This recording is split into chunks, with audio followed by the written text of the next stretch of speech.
Let's be real, watercolor painting can feel incredibly stressful and frustrating at first, and popular beginner techniques aren't always helping. You are not doing anything wrong if watercolor stresses you out. I think the problem is that loose, quick, and expressive watercolors always seem to be the norm, the place to start. But are they really? I was teaching class to different students with different styles and different painting backgrounds and levels when I noticed that being loose, quick, and expressive didn't come easy to any of them.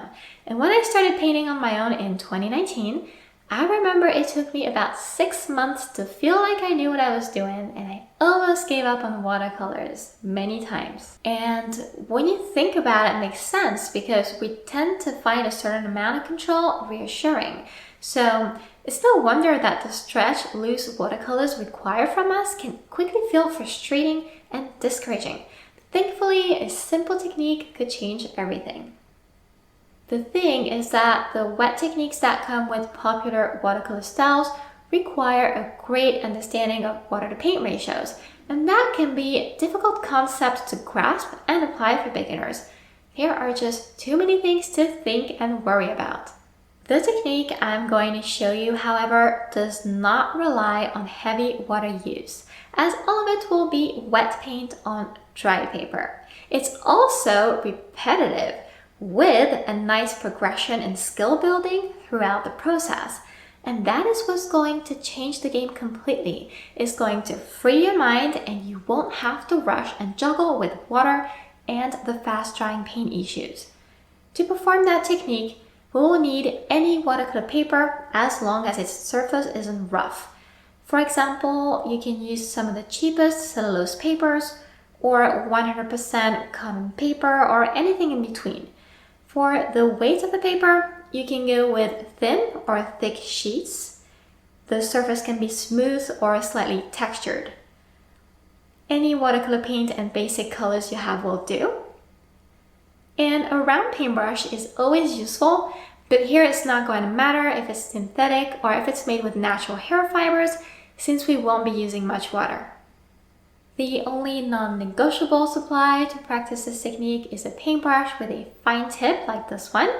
The tip doesn't have to be extremely tiny and thin, but it needs to shape into a pointy end when wet, and the bristles need to be in good shape so your strokes feel easy and look clean. And then it's just the usual supplies for watercolors: 2 water jars, paper towels, a mixing palette, a pencil, an eraser.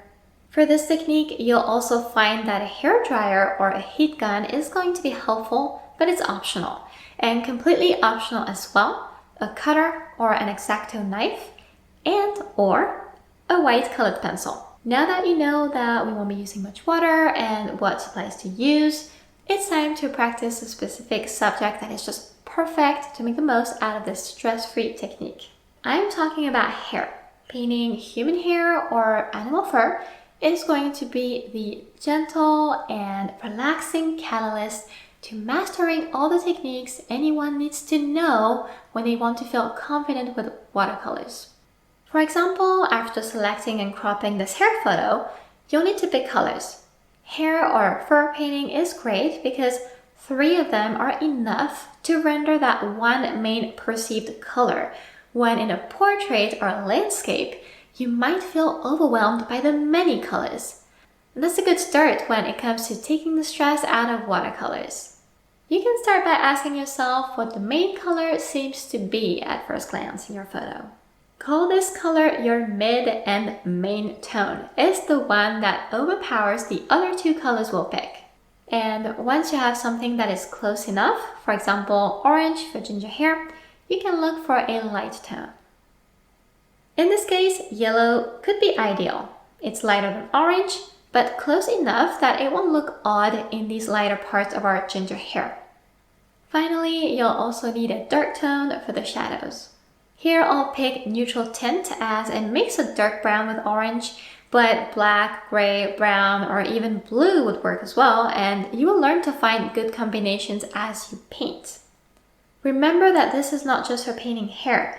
You will use this color picking skill again and learning to select a light, a mid, and a dark tone in all paintings. And that even goes for drawing and other painting mediums. And notice that with just picking colors, you also get to play with color mixing and observation. And that's only the start with this painting technique. Except for portraits and architecture, quick and simple sketches work best with watercolors, but learning what to draw and what not to draw just adds to the overwhelm. And while painting hair, you will get to notice and experience how few lines you actually need to draw to get the details in. Hair or fur painting won't give you all the answers to how to sketch this or that intricate landscape, for example. But you will build up that skill to learn how much you, as the painter, are able to add with just watercolor. Notice in both paintings that I only drew the main locks. I knew that was really all was needed. Each one of them were landmarks that helped me decide where to add those strong shadows and where to keep the brightest highlights. You have your three colors, your simple sketch, and now it's time to paint without rush nor fear from mistakes. But just keep in mind that with every new technique, every new skill that you learn, it will take some time and a little bit of getting used to. The big difference here is you get to learn a bunch of watercolor painting skills without stressing nor feeling rushed. And painting a simple flat wash on dry paper will give you a taste of what it's like to add watercolor paint to paper, but also how to do it best. Because even if the wash looks uneven, if there are blotches of paint or blooms in it, it's just fine with this technique. It's just a base. 90% of it will be covered by more layers. So that's your opportunity to study the way your wet paint and paper behave, knowing that there is no chance of ruining the hair painting. The only thing you really want to avoid here is opaque paint. The paint needs to look transparent for a base, and that's why you should thin your paint mix with water if it's too pigmented. After that, you can set the painting aside or use a heat gun or a hairdryer until it's completely dry. That's important as well because we want to keep working with little water so we can paint clean strokes and relax into that exercise. You'll have all the time to understand how to nail a flawless flat wash with this technique. Just remember that it's not important to get started or to end up with a beautiful hair or fur painting. I teach the flat wash technique in depth on my Patreon in a new tier that is dedicated to practicing specific techniques with very short and actionable tutorials where I explain everything to a T.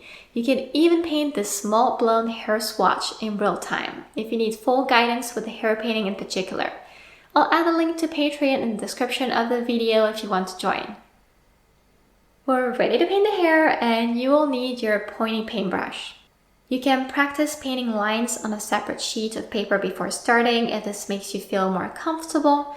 What I do is I start my lines with a little bit of pressure on the side of my brush, and I end it on the tip while releasing all remaining pressure to make sure it looks thinner there. For the hair to look good, remember to follow the curve of each strand. This will be a useful skill to develop to paint any realistic art. And also remember to keep the highlighted areas light with fewer lines. Why this technique is so fun and relaxing, besides the use of little water and the simple steps, is because line painting for representing fur or a hairstyle truly feels oddly satisfying. It's actually one of the things that my students said. It takes a bit of practice, sure, but it will be great for you to get to know your paintbrushes and learn to paint confident and elegant lines. While painting hair in particular, you will learn another very useful technique that I use in all my paintings and that I even see loose watercolor artists use. Lines that just stop abruptly don't look that nice and natural. What I like to do to fix that is wet a clean paintbrush with water. I dab it on a paper towel to remove excess water, and then I soften the edge I find was too harsh. I explain this in depth as well on Patreon with what to do and not to do to nail this. Doing this will create a subtle gradient between what was already on paper and the new color. And it really helps with creating more realism, or you can also use it in a loose painting for a variety of creative choices. Practicing softening edges to create nice gradients also helps with understanding water control and how water and paint relate to each other. Let's talk about that, the water to paint ratio. A nightmare for those of us who got started with those tutorials that focus on the wet techniques. With hair or fur painting, we're using much less water in the brush for more control, since we're creating thin lines that must look clean, and we're also avoiding extra water on the sheet. The technique also involves layering a lot of lines. And for that to be effective and to turn into actual hair or fur, we're going to have to use different paint consistencies in a gentle way and at our pace. Just like for the flat wash, make sure and start light. Just a tad darker than your initial wash, actually. So if it's that darker still means adding more water to this light tone we prepared earlier, let's do that. It will look even lighter, more transparent. You just want to make sure it shows on top of the base. With that exercise, you will learn to be the judge of how much water you should be adding to your paint mixes, or on the opposite, how much paint you should add and when to do that. As a general rule of thumb, I start out with light colors and I'll add water to paint the base. To avoid ending up with harsh color transitions, I'll mix my light and mid-tone together to create something in between, and I'll repeat adding more lines. When I have something solid to build up on, when I can see where the painting is going, I know I'll need to start adding more color and more definition because we want to move forward at some point. That's when I know it's time to use the mid-tone alone, and for that, a creamy consistency will do. It's nice with just the light and mid-tones, but when we want realism, we'll need to think about adding some shadows, and that's where my neutral tint color comes in. Again, we want to avoid harsh color transitions, so it's a good idea to mix that color to our mid-tone for the shadows to actually pop and the painting to look finished soon. We'll need to make sure to add some pigment to the darker mixes and make the paint a bit more opaque than the mid-tone color. And each time, because we want to avoid ending up with something that doesn't look natural, because of some remaining harsh transitions between our colors, it's a good idea to use the previous tip and soften some edges with a clean and damp paintbrush between a new layer of paint and the layers underneath.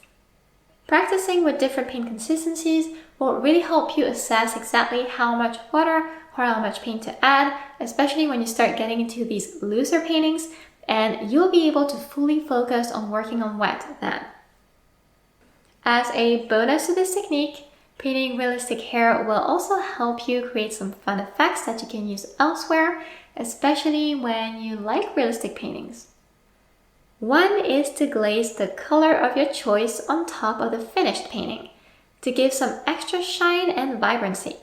For example, here, I used the light tone, yellow, to make sure the hair still looked ginger, but with that added vibrancy. Another is to add highlights with some fine white lines that represent the highlighted hair. And you can do that with a white colored pencil or even a sharp knife. These little things will contribute to adding depth and realism to your work. It's another useful skill to learn and practice.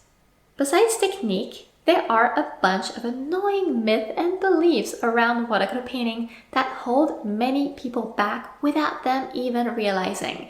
And you can watch this next to avoid that. I hope you enjoyed this video. Thank you so much for watching and see you next time.